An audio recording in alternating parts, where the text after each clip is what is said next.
موجود ہیں حبیب اکرم صاحب بھی ہمارے ساتھ موجود ہیں. ایاز امیر صاحب سے بات کرتے ہیں. ایاز امیر صاحب, اب اس کو کہا جا سکتا ہے کہ یہ بڑی پازیٹیو اپڈیٹ ہے کیونکہ جو ٹویٹ جاری کیا گیا تھا جس کے حوالے سے بات ہو رہی تھی وہ اب واپس لے لیا گیا ہے.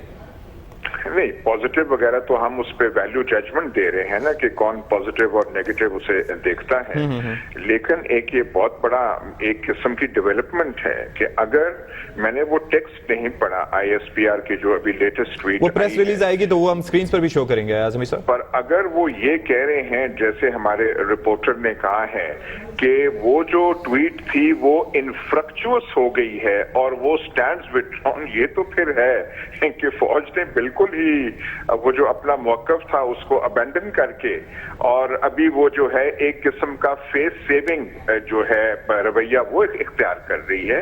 اور یہ جو کہنا ہے کہ کسی آفس یا اس کے نہیں تھا, ان کا تو یہ اس کا تو یہ مطلب ہے کہ جی ہم نے کسی شخص کے خلاف نہیں کیا تھا, یعنی وزیر اعظم کے خلاف نہیں تھا, وہ تو ایک عمومی صورتحال تھی جو کی تھی. تو اتنی دیر تناؤ کر کے اگر اس بات پہ ہی آنا تھا تو پھر اتنی اونچی پرواز نہیں کرنی چاہیے. ٹھیک ہے, آپ ہمارے ساتھ ہی موجود رہے گا ایاز امیر صاحب. حبیب اکرم صاحب ہمارے ساتھ موجود ہیں, ان سے جانتے ہیں.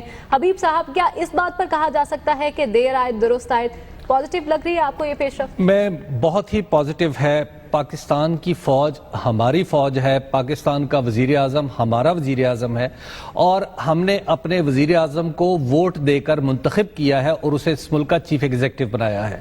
اپنے بڑوں کے آگے, اپنے ماں باپ کے آگے, اس سسٹم کے آگے اگر کوئی شخص, کوئی ادارہ جھکتا ہے تو دراصل اسے فتح و شکست کے پیمانے پر نہیں دیکھنا چاہیے. ہمیں یہ دیکھنا چاہیے کہ ہمارے دستور کی بالادستی قائم ہو گئی, ہمارے جو چنے ہوئے لوگ ہیں منتخب نمائندوں کی بالادستی, اور یہ کوئی نئی بات نہیں ہے. فوج اس میں ہارتی نہیں ہے, اپنے لوگوں سے لڑ کے نہ کوئی جیتتا ہے نہ کوئی ہارتا ہے. دراصل ہمارے درمیان میں جو بدگمانی کی ایک فضا پیدا ہو گئی تھی, جو پریس ریلیز ہے اس نے اس بدگمانی کی فضا کو ختم کر دیا ہے.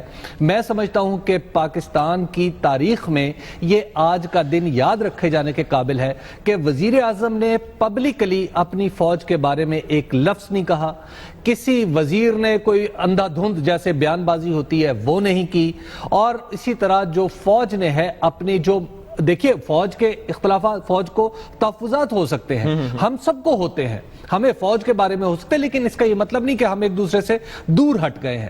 بات یہ ہے کہ ان تحفظات کو بند کمروں میں رکھنا یہ فوج کی اور پرائم منسٹر کی ذمہ داری ہے, اور میرا خیال ہے کہ یہ بہت ہی پازیٹیو ڈیولپمنٹ ہے. یہ درست آید ہے, دیر آنے پہ تھوڑی سی مجھے پریشانی ہے کہ اتنی دیر نہیں ہونی چاہیے تھی, یہ 29 تاریخ کی شام کو ہی یہ معاملہ ہو جاتا تو زیادہ اچھا تھا. اچھا ایاز امیر صاحب, اسی معاملے پر آپ سے بات کرتے ہیں. جب تعیناتی ہو رہی تھی آرمی چیف کی تو اس وقت یہی حوالہ بارہا دیا جاتا رہا کہ 2014 کے دھرنے کے وقت جو ان کا موقف تھا, جو ان کا کردار رہا تھا, وہ بہت ہی جمہوریت دوست کردار رہا تھا. ایک بار پھر سے ایکسیپٹنس جو شو کی گئی ہے, ملاقاتوں کے ذریعے جو گلے شکوے دور ہوئے ہیں, اور یہ جو نوٹیفیکیشن جاری, یہ پریس ریلیز جاری ہوئی ہے, آپ سمجھتے ہیں کہ یہ بڑا ایک اچھی چیز ہے؟ نہیں, پھر سے ہم وہ ویلیو ججمنٹ, وہ تو پھر ہم ایک اور گانا شروع ہم نے کر دیا ہے کہ وہ ایسی ہے. یہ جو سارا مسئلہ تھا آیا کیوں تھا؟ یہ آیا تھا کہ ایک ہائی لیول میٹنگ ہوئی تھی پرائم منسٹر ہاؤس میں جس میں حساس معاملات ڈسکس کیے گئے تھے, اور پھر اس کی رودات جو ہے اخبارات میں چھپ گئی تھی. یہ تو کسی جمہوری ملک میں یا کسی ڈکٹیٹرشپ میں ایسے کہیں بھی نہیں ہوتا کہ ہائی لیول میٹنگ ہو اور جس کا مفہوم اس خبر کا فوج کے خلاف ہو اور آپ اس کی تشہیر کر دیں. یہ کون سی جمہوریت ہوتی ہے؟ کہیں نہیں ہوتی ہے. تو کرائسس شروع وہاں سے ہوا تھا. فوج کا جو تھا کنسرن بہت زیادہ تھا, تب آرمی چیف اور تھے جنرل راحیل شریف تھے, لیکن حکومت نے بہت کامیابی سے اس مسئلے کو لٹکائی رکھا. یہ تو اب 6-7 ماہ ہو گئے, اکتوبر 6 کہاں, اور یہ جو ہے ہم تو مئی میں پہنچ گئے. بالکل مئی چل رہا ہے. اور آخر میں پھر فوج نے وہ جو ٹویٹ آیا تھا وہ جو ہے آئی ایس پی آر کے ڈی جی کی تشویش نہیں تھی, وہ ایک ادارے کی تشویش تھی کہ 6-7 ماہ میں کچھ ہوا نہیں ہے. وہ خبر آئی کہاں سے؟ اپنے فوج کے خلاف جو ہے خبر پرائم منسٹر ہاؤس سے کہاں سے آئی, کون دینے والا ہے, اس کا تو تعین کیا جائے.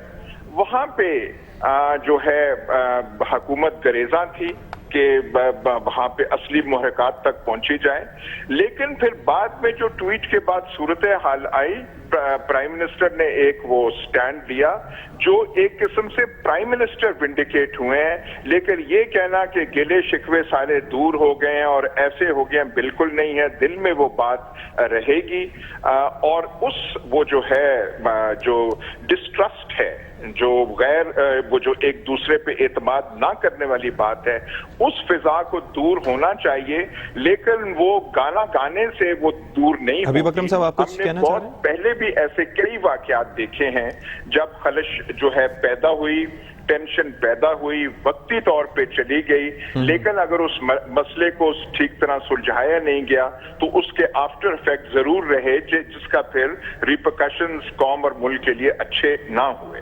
تو یہ دیکھنے کی بات ہے، اس کا ابھی تک جواب نہیں